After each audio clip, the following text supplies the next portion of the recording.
कहानी की शुरुआत में हमें दुनिया की सबसे खतरनाक जेल एल्केट्राज को दिखाया जाता है। इस जेल से आज तक कोई भी जिंदा बचकर नहीं जा सका, क्योंकि जेल के चारों तरफ पानी फैला हुआ था और जेल की सुरक्षा भी इतनी ज्यादा थी कि यहाँ कोई परिंदा पर भी नहीं मार सकता था। अब जेल में एक कैदी फ्रैंक मॉरिस को लाया जाता है। यहाँ गार्ड मॉरिस की अच्छे से चेकिंग करता है। गार्ड मॉरिस की पूरी चेकिंग करके उसे एक ब्लॉक में भेज दिया जाता है और वहाँ उसे एक सेल में डाल देता है। मॉरिस को सेल में बंद करके एक गार्ड उससे कहता है कि एल्केट्राज में तुम्हारा स्वागत है, और उसी दौरान वहाँ पर बेल बजती है और सभी गार्ड्स वहाँ सभी सेल्स को एक एक करके चेक करने लगते हैं। तभी तमाम सेल्स के दरवाजे खुलते ही वहाँ सभी कैदी बाहर निकल आते हैं। सभी कैदी लाइन से अपना अपना खाना लेने के लिए आ जाते हैं। खाने के समय मॉरिस के सामने एक कैदी लिटमस होता है। इससे पहले कि मॉरिस खाना खाता, उसी दौरान एक कैदी जिसका नाम वुल्फ था, वह मॉरिस को घूर घूर कर देख रहा होता है, जिसे देखकर मॉरिस थोड़ा घबरा जाता है। तभी खाना खाते समय लिटमस मॉरिस से उसका थोड़ा सा खाना मांगता है। मॉरिस भी मना किए बगैर उसे अपना खाना दे देता है और लिटमस अपना खाना अपने पास रखे हुए एक चूहे को देता है। ये देखकर मॉरिस को थोड़ा अजीब लगता है, क्योंकि वह चूहा उसका पालतू था। अब रात को मॉरिस आराम कर रहा होता है कि तभी गार्ड आकर उससे कहता है कि वार्डन ने तुम्हें बुलाया है। इसीलिए मॉरिस सीधे वार्डन के पास जाता है। वार्डन उससे कहता है कि तुम्हारा इस जेल में स्वागत है। मुझे पता है कि तुम पहले भी बहुत सी जेलों से भाग चुके हो, लेकिन इस जेल से तुम कभी भी नहीं निकल पाओगे, क्योंकि जो भी इस जेल से भागता है वह सीधा समुद्र में जाकर मर जाता है। और अगर तुमने यहाँ से भागने की कोशिश भी की तो तुम्हारा रास्ता पानी रोक लेगा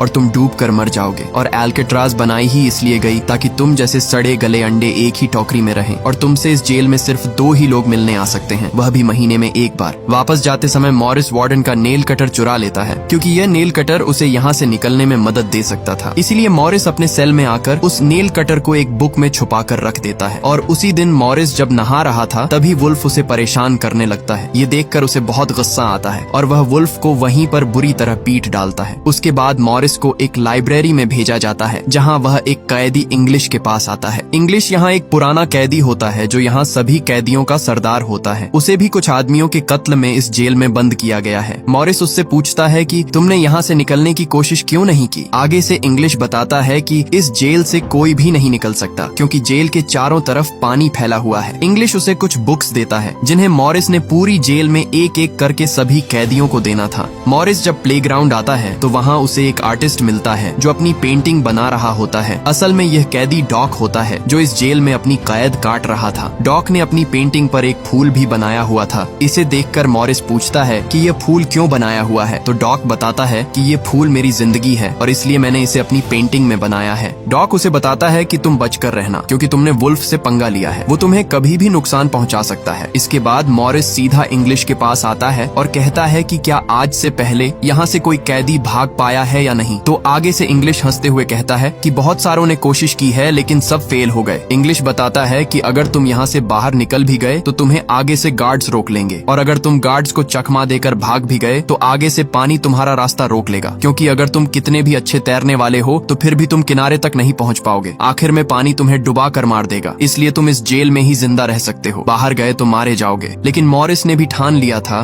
कि वह किसी भी कीमत पर इस जेल से निकल कर रहेगा। उसी रात मॉरिस बैठा ही था कि तभी एक गार्ड आकर उसे बताता है कि कल से तुम्हें कारपेंटर का काम दिया जा रहा है और तुम्हें इसके पैसे भी मिलेंगे। हर 1 घंटे के 150 रुपए दिए जाएंगे। इसलिए मॉरिस भी चुपचाप यह डील मान जाता है। अगली सुबह मॉरिस बड़ी चालाकी से लिटमस से पूछता है कि क्या इस जेल में कोई भागने का रास्ता है, तो लिटमस उसे बताता है कि हर सेल में एक एयर वेंट होता है, वहाँ से बाहर निकला जा सकता है, लेकिन एयर वेंट बहुत छोटा है। उसी दौरान वुल्फ भी अपना बदला लेने के लिए मॉरिस की तरफ बढ़ रहा होता है, लेकिन डॉक मॉरिस को बता देता है कि वुल्फ तुम्हारी तरफ आ रहा है और उसके हाथ में कुछ है। वुल्फ आते ही मॉरिस पर हमला कर देता है, लेकिन मॉरिस भी कच्चा खिलाड़ी नहीं था, वह भी वुल्फ को अच्छा खासा पीट डालता है। लेकिन इसी दौरान गार्ड उन्हें रोकने आता है तो वुल्फ उसे नीचे गिरा देता है। ये देखकर ऊपर वॉच टावर पर मौजूद एक गार्ड फौरन गोली चला देता है, जिससे वहाँ सब डर जाते हैं और गार्ड्स मॉरिस और वुल्फ दोनों को डी ब्लॉक में ले जाते हैं, जहाँ सबसे खतरनाक कैदियों को रखा जाता है और वहाँ सभी कैदियों को हर दिन टॉर्चर किया जाता था। और उसी रात मॉरिस को बहुत सारे टॉर्चर दिए जा रहे थे, जिससे मॉरिस की हालत बहुत खराब हो जाती है। पूरे 10 दिन बाद उसे डी ब्लॉक से निकालकर अपने सेल में भेज दिया जाता है और उसी दिन उसके साथ वाले सेल में एक नया कैदी आता है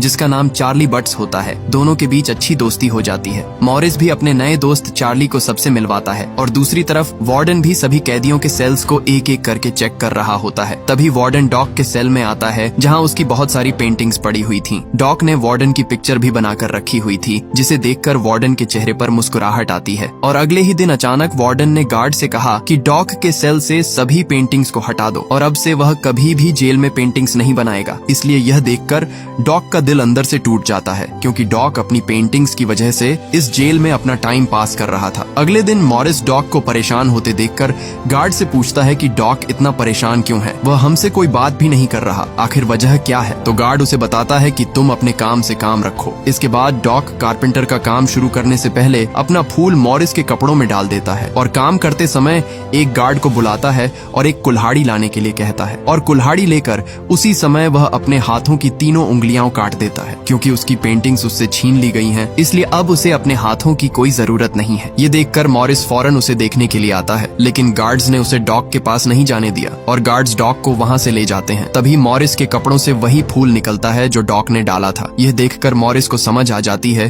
कि डॉक से उसकी खुशियां छीन ली गई हैं। इसीलिए मॉरिस डॉक की उंगलियों को एक डिब्बे में डालकर एक गार्ड को देता है और गुस्से से कहता है, ये अपने वार्डन को दे दो, क्योंकि उसकी ख्वाहिश पूरी हो चुकी है। उसी दिन मॉरिस डॉक के दुख में बैठा होता है कि तभी उसे एक कॉकरोच दिखाई देता है जो एयर वेंट के अंदर जा रहा था। यह देखकर उसे यकीन हो जाता है कि यहाँ से किसी तरह बाहर निकला जा सकता है और यहीं से शुरू होती है असली कहानी। अगले दिन खाने के समय वार्डन मॉरिस को अपने पास बुलाता है और कहता है कि तुम डॉक की तरफ इतना ध्यान क्यों दे रहे हो। आगे से मॉरिस कहता है, सर ऐसा तो कुछ नहीं, ये आपकी गलतफहमी है। खाना खाते समय मॉरिस को दो भाई क्लैरेंस और जॉन मिलते हैं जो इस जेल में नए थे और उन्हें भी इस जेल में 20 साल की सजा काटनी थी और ऐसा वो हरगिज नहीं चाहते थे। मॉरिस की तरह वो दोनों भी बहुत चालाक थे, इसलिए मॉरिस भी उनसे दोस्ती कर लेता है। उसी दिन मॉरिस गार्ड के न होने का फायदा उठाकर वहाँ एयर वेंट को अच्छे से चेक करने लगा, लेकिन उसी समय गार्ड आ रहा था, इसलिए मॉरिस फौरन अपनी जगह पर लेट जाता है। अगले दिन इंग्लिश की बेटी उससे मिलने आई हुई थी। इसे देखकर उसे बहुत दुख होता है, क्योंकि जब उसकी बेटी छोटी थी तब से वह जेल में है और अब उसकी बेटी बड़ी हो चुकी थी। दूसरी तरफ चार्ली भी अपनी बीवी से बात कर रहा था। यहाँ उसकी बीवी बताती है कि तुम्हारी माँ के पास टाइम बहुत कम है, क्योंकि डॉक्टर ने उन्हें जवाब दे दिया है कि उनके पास कुछ ही दिन है। इसीलिए चार्ली के दिल में जोश आ जाता है और वह जेल से भागने का फैसला करता है। रात को चार्ली मॉरिस से कहता है, जब भी भागने का प्लान बने तो मेरी जगह भी खाली रखना। अब खाने के समय मॉरिस सभी साथियों को बताता है कि हमारा सेल ब्लॉक बहुत पुराना हो चुका है, नमी की वजह से दीवारें बहुत कमजोर हो गई हैं, इसलिए आसानी से यहाँ से निकला जा सकता है। मेरे पास एक नेल कटर है, अगर हम थोड़ा थोड़ा करके इसे खोदकर ऊपर पहुँच जाएं तो हमें पता चल जाएगा कि यहाँ से भागने का रास्ता कौन सा है। जॉन आगे से पूछता है, तुम होल को कैसे छिपाओगे? मॉरिस कहता है, मैगजीन के कुछ पेपर से उसे आसानी से छिपाया जा सकता है। मॉरिस कहता है कि हमें कुछ डमी हेड चाहिए होंगे ताकि रात में उन्हें बिस्तर पर रखकर यहाँ से निकल सकें, लेकिन डमी पुतलों के लिए बाल चाहिए होंगे। यहाँ जॉन मॉरिस से कहता है, मैं सैलून में काम करता हूँ, वहाँ से कुछ बाल चुरा कर ले आऊंगा। मॉरिस क्लैरेंस से कहता है, तुम कपड़ों की जगह से थोड़े थोड़े करके कुछ रेनकोट्स चुरा कर ले आना, जिससे हम एक बोट बनाकर इस समंदर को आसानी से पार कर सकते हैं। आगे से चार्ली कहता है, मेरा क्या काम होगा? मॉरिस कहता है, जब मैं एयर वेंट खोदना शुरू करूंगा तो तुम ध्यान रखना ताकि कोई गार्ड हमें पकड़ न ले। इसलिए सभी साथियों को मॉरिस का प्लान पसंद आता है और उसी रात मॉरिस एयर वेंट को खोदना शुरू कर देता है। यहाँ मॉरिस के पास नेल कटर था, इसलिए उसे दीवार खोदने में बहुत मुश्किल हो रही थी, लेकिन उसने हार नहीं मानी और वह लगातार दीवार खोदता रहा। अगले दिन मॉरिस सभी साथियों से कहता है कि नेल कटर के छोटा होने की वजह से उसे दीवार खोदने में मुश्किल हो रही है। तभी खाना खाते समय मॉरिस को एक खतरनाक आइडिया आता है और वह चम्मच को अपने जूते पर रगड़कर उसे गंदा कर देता है और एक गार्ड को बुलाकर कहता है, यह चम्मच गंदा है, मुझे साफ चम्मच चाहिए। लेकिन यहाँ क्लैरेंस भी कहता है, मुझे भी किचन के बारे में पूछना है। इसलिए गार्ड ने दोनों को जाने की इजाजत दे दी। दोनों सीधे गार्ड के पास आते हैं। यहाँ क्लैरेंस गार्ड का ध्यान भटकाकर उसे बातों में लगा लेता है और इसी का फायदा उठाकर मॉरिस 2 चम्मच उठा लेता है और एक चम्मच को अपनी जेब में छुपा लेता है। रात मॉरिस सेल में बैठा था, तभी इंग्लिश सभी कैदियों को बुक्स देने आता है। तो मॉरिस उससे पूछता है कि मैंने लोहे के 2 टुकड़ों को जोड़ना है, क्या यहाँ कोई चीज है जिससे उन्हें जोड़ा जा सके? इंग्लिश पूछता है कि क्यों चाहिए तुम्हें? तो मॉरिस बताता है कि मैंने खुदाई करनी है इसलिए। लेकिन इंग्लिश आगे से कहता है कि ये इतना आसान नहीं है जितना तुम सोच रहे हो, इसलिए भागने के ख्वाब देखना छोड़ दो। अब अगले दिन मॉरिस लिटमस से एक सिक्का मांगता है और कहता है कि अगर तुमने मुझे सिक्का लाकर दिया तो मैं आपके लिए आपके मनपसंद गाने बजाऊंगा। इसलिए लिटमस भी ये डील मान जाता है और उसी रात लिटमस उसे एक सिक्का दे देता है और मॉरिस फौरन एक चम्मच तोड़कर नेल कटर के एक हैंडल से दोनों को आपस में जोड़ देता है और आग जलाकर दोनों को अच्छी तरह से वेल्ड कर देता है। यहाँ उसका छोटा सा बेलचा तैयार हो जाता है और वह उस एयर वेंट को खोदना शुरू कर देता है। दूसरी तरफ चार्ली भी गार्ड के आने का ध्यान रख रहा होता है, लेकिन उसी दौरान चार्ली की आंख लग जाती है और तभी वहाँ पर एक गार्ड उनके सेल की तरफ आ रहा था। चार्ली उसके आने की आवाज सुनकर फौरन उठ जाता है और तभी चार्ली एक ग्लास से मॉरिस को इशारा करता है। ये देखकर मॉरिस फौरन एयर वेंट को छुपाकर अपने बेड पर लेट जाता है। गार्ड उसे कहता है कि तुम्हारे सेल से जलने की स्मेल आ रही है, तो मॉरिस बताता है कि क्या पता ये आपका वहम हो। गार्ड भी ज्यादा ध्यान नहीं देता और चला जाता है। गार्ड के जाते ही मॉरिस दोबारा से एयर वेंट को खोदना शुरू कर देता है, लेकिन खोदते समय उसे आगे से लगे स्क्रू दिखाई देते हैं जिसे हाथों से निकालना नामुमकिन था। मॉरिस जब भी कारपेंटर शॉप में जाता वो अपनी जेब में एयर वेंट से निकाली हुई मिट्टी भी फेंक देता और उसी दिन उसे कारपेंटर शॉप से एक छोटा सा स्टील का टुकड़ा मिल जाता है। मॉरिस चार्ली से कहता है कि यही तो मैं ढूंढ रहा था, लेकिन चार्ली कहता है कि मेटल डिटेक्टर में तो पता चल जाएगा। जब मॉरिस अंदर जाता है तो वहाँ तुरंत मेटल डिटेक्टर का अलार्म बजने लगता है। आगे से मॉरिस गार्ड को वो स्टील का टुकड़ा दिखाता है और कहता है कि मैं इस पर अपने कपड़े लटकाऊंगा, लेकिन गार्ड को उस पर शक होता है और वो टुकड़ा उससे ले लेता है और उसे जाने देता है। लेकिन उस बेचारे गार्ड को क्या पता कि मॉरिस ने एक स्टील टुकड़े की जगह 2 स्टील के टुकड़े उठा लिए थे। एक टुकड़ा उसने अपने हाथ में रखा हुआ था, दूसरा अपने जूते के नीचे छुपा दिया था और उस स्टील के टुकड़े से तुरंत वो जाली को तोड़ देता है। दूसरी तरफ चार्ली भी अपने लिए पेंटिंग के लिए कुछ सामान मंगवाता है। यहाँ जॉन भी अपने सेल के एयर वेंट को खोद रहा होता है। इधर क्लैरेंस भी मैगजीन्स के पेपर से एक डमी सर बना रहा था। दूसरी तरफ मॉरिस भी पेंट मंगवाकर उस डमी सर पर पेंट करके एक डमी सर तैयार कर लेता है और उसी रात वो सर को अपने बेड पर रख देता है और एयर वेंट से बाहर निकलकर अपने बनाए हुए नकली एयर वेंट को लगाकर तुरंत पाइपलाइन को पार करके आगे बढ़ता है। दूसरी तरफ एक गार्ड आकर मॉरिस के सेल को देखता है तो वहाँ पर डमी सर पड़ा हुआ था, लेकिन गार्ड को शक नहीं होता और वो वहाँ से चला जाता है। इधर मॉरिस जैसे तैसे करके पाइप के सहारे ऊपर चढ़ जाता है। ऊपर आते ही उसे एक ग्रिल दिखाई दी जो कि पूरी तरह से बंद थी। मॉरिस कूद कर जाने की कोशिश करता है, लेकिन उसकी कोशिश नाकाम हो जाती है और इसी दौरान वही गार्ड आकर चार्ली से कहता है कि मॉरिस आज काफी जल्दी सो गया। आगे से चार्ली कहता है कि आज उसकी तबीयत ठीक नहीं है और तभी गार्ड की छड़ी नीचे गिर जाती है। छड़ी को उठाते हुए गार्ड देखता है कि मॉरिस के कुछ बाल अजीब से दिख रहे हैं। इधर चार्ली के पैरों तले जमीन निकल गई क्योंकि अब उनका मिशन फेल होने वाला था। गार्ड मॉरिस के सेल के अंदर अपना हाथ उसके सर पर रखता है तो मॉरिस कहता है, क्या हुआ सर, आप अचानक मेरे सेल पर। यहाँ मॉरिस चार्ली के बताने पर फौरन अपनी जगह पर आकर लेट गया था। अगली सुबह मॉरिस अपने साथियों को बताता है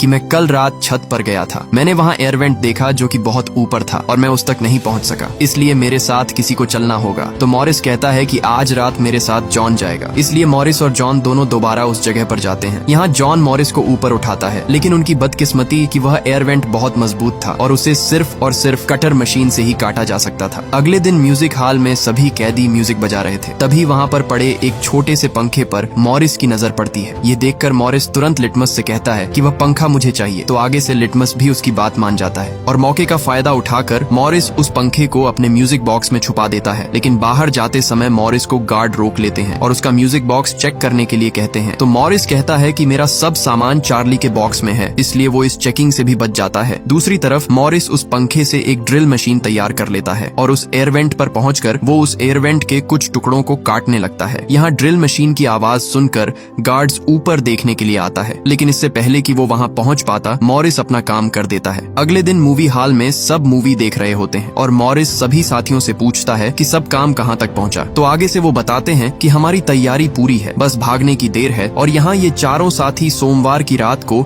इस जेल का रुतबा मिट्टी में मिलाने वाले थे, क्योंकि अब चारों साथियों ने इस जेल से भागने की पूरी तैयारी कर ली थी। अगले दिन खाने के समय मॉरिस ने डॉग की याद में उसका फूल टेबल पर रखा हुआ था और वहाँ वार्डन उसे देखकर उस फूल को वहीं पर कुचल देता है। ये देखकर लिटमस को बहुत गुस्सा आता है और वह वार्डन पर हमला करता है, लेकिन उसी समय उसे हार्ट अटैक आ जाता है और लिटमस वहीं पर मारा जाता है। ये देखकर मॉरिस और सभी साथियों को उस पर बहुत गुस्सा आता है, लेकिन वार्डन बेचारे को क्या पता कि आज रात ये सब यहाँ से भागने वाले हैं। उसी रात इंग्लिश वहाँ बुक देने के लिए आता है, तो मॉरिस उससे हाथ मिलाकर गुड बाय कहता है। इंग्लिश आगे से समझ जाता है कि मॉरिस आज रात भागने वाला है, इसलिए वह गुड बाय कहकर चला जाता है। लेकिन उसी रात वार्डन अचानक मॉरिस के सेल को चेक करने के लिए आ जाता है। यहाँ मॉरिस के पैरों तले जमीन निकल जाती है, क्योंकि इतने महीनों की मेहनत आज जाया होने वाली थी। और गार्ड मॉरिस के सेल को पूरी तरह से हर एक कोना चेक करता है और तभी वार्डन उसके सूट बॉक्स को हटाता है जहाँ से मॉरिस ने सुरंग बनाई हुई थी। ये देखकर मॉरिस के पसीने छूट जाते हैं, लेकिन मॉरिस ने वहाँ इतनी बारीकी से काम किया हुआ था कि वार्डन को भनक तक नहीं लगी और वार्डन वहाँ से चला जाता है। जाते समय वार्डन गार्ड से कहता है कि आजकल मॉरिस की हरकत मुझे ठीक नहीं लग रही। तो आगे से गार्ड बताता है कि मॉरिस पूरी रात चार्ली से बातें करता रहता है। वार्डन उससे कहता है कि कल ही उन दोनों को अलग कर दो और दोनों के सेल चेंज कर दो। अगले दिन खाने के समय वुल्फ मॉरिस को धमकी देता है कि मैं तुम्हारे लिए एक गिफ्ट लाया हूँ और आज रात तुम्हें नहीं छोड़ूंगा। इसलिए मॉरिस जॉन से कहता है कि अपना सब सामान तैयार कर लो, आज रात निकलना होगा हमें। और उसी दिन वुल्फ चाकू से मॉरिस पर हमला करने वाला होता है कि तभी इंग्लिश वहाँ पर उसे पकड़ लेता है, क्योंकि इंग्लिश भी मॉरिस के साथ ही था। यहाँ इंग्लिश यह नहीं चाहता था कि जाने से पहले मॉरिस को कुछ हो। अब रात में मॉरिस, क्लैरेंस और जॉन तीनों ऊपर छत पर जा रहे थे, लेकिन यहाँ चार्ली को अपने सेल में घबराहट होने लगती है और वह समय पर वहाँ से नहीं निकल सका। दूसरी तरफ उसके तीनों साथी ऊपर एयरवेंट पर पहुँच जाते हैं और काफी देर तक चार्ली का इंतजार करते रहे। इसलिए उन्हें लगा कि चार्ली ने अपना फैसला बदल लिया है, इसलिए वह चार्ली को छोड़कर वहाँ से ऊपर निकल जाते हैं। दूसरी तरफ गार्ड को भी शक नहीं होता, क्योंकि मॉरिस ने वहाँ पर अपने बनाए हुए डमी सर रख दिए थे। लेकिन चार्ली अपने डर की वजह से अपने सेल में ही था। उसकी आंखों से आंसू बहते रहे, क्योंकि उसकी आजादी उससे दूर हो रही थी। इधर जैसे तैसे करके वो तीनों बिल्डिंग के टॉप पर पहुंच जाते हैं और एक पाइपलाइन से बिल्डिंग को पार कर लेते हैं। दूसरी तरफ चार्ली का दिल जोश से भर उठता है और वो भी अपने सेल से बाहर निकलने लगता है। जैसे तैसे करके वो भी ऊपर एयरवेंट तक पहुंच जाता है, लेकिन वो एयरवेंट बहुत ऊपर थी, इसलिए वो अकेला ऊपर चढ़ नहीं सकता था और यहाँ चार्ली एक बार फिर अपनी हिम्मत हार जाता है। दूसरी तरफ किसी तरह तीनों गार्ड से बचाते हुए एक एक करके ग्रिल की दीवार को तीनों पार कर लेते हैं और खुशी से तीनों समुद्र के किनारे पहुंच जाते हैं और जल्दी से अपने अपने रेन कोट्स में हवा भरने लगते हैं और किसी तरह पूरी हवा भरकर वो रेन कोट्स को पानी में डालकर वहां से भागने में कामयाब हो जाते हैं। अगली सुबह गार्ड सभी सेल्स को एक एक करके चेक कर रहा होता है। तभी गार्ड को चार्ली एक दीवार की तरह खड़ा हुआ दिखाई देता है, क्योंकि चार्ली का दिल पूरी तरह टूट चुका था। उसके तीनों साथी उसके सामने से भाग गए, लेकिन वो अपने डर की वजह से वहीं का वहीं बैठा रहा। इसी दौरान एक गार्ड मॉरिस के सेल पर आकर उसे उठाता है, लेकिन कोई हलचल न होने पर गार्ड मॉरिस की सेल के अंदर जाकर उसे जोर से उठाता है। तभी वहाँ पर वह नकली सर नीचे गिर जाता है, जिसे देखकर गार्ड के होश उड़ जाते हैं। उसके बाद पूरी जेल में इमरजेंसी अलार्म बजने लगता है और इंग्लिश भी समझ जाता है कि मॉरिस और उसके साथी भागने में कामयाब हो चुके हैं। दूसरी तरफ वार्डन भी समंदर तक पहुंच जाता है और एक सार्जेंट से पूछता है कि तुम्हें कुछ मिला है। तो आगे से वह एक थैली दिखाता है जिसमें तीनों का कुछ सामान मिलता है, जिसे देखकर वार्डन कहता है कि वे जरूर पानी में डूबकर मर चुके होंगे। तभी वार्डन को किनारे पर वही फूल गिरा हुआ मिलता है, जिसे देखकर उसे समझ आता है कि मॉरिस उससे डॉक का बदला ले चुका है। इसी दौरान एक गार्ड आकर वार्डन से कहता है कि डायरेक्टर ने आपको बुलाया है। आगे से वार्डन कहता है कि एक न्यूज फैलाओ कि वे तीनों रात को ही डूबकर मर चुके हैं। यहाँ वार्डन अपनी नौकरी और इज्जत बचाने के लिए एक झूठी रिपोर्ट जारी कर देता है, लेकिन अंदर ही अंदर वार्डन जल रहा था, क्योंकि उसके हाथों से मॉरिस जेल तोड़कर भाग निकला और 1 साल के अंदर इस जेल एल्केट्राज को पूरी तरह बंद कर दिया जाता है। और ये मूवी यहीं पर एंड हो जाती है। अगर ये वीडियो आपको अच्छी लगी तो इसे लाइक करें।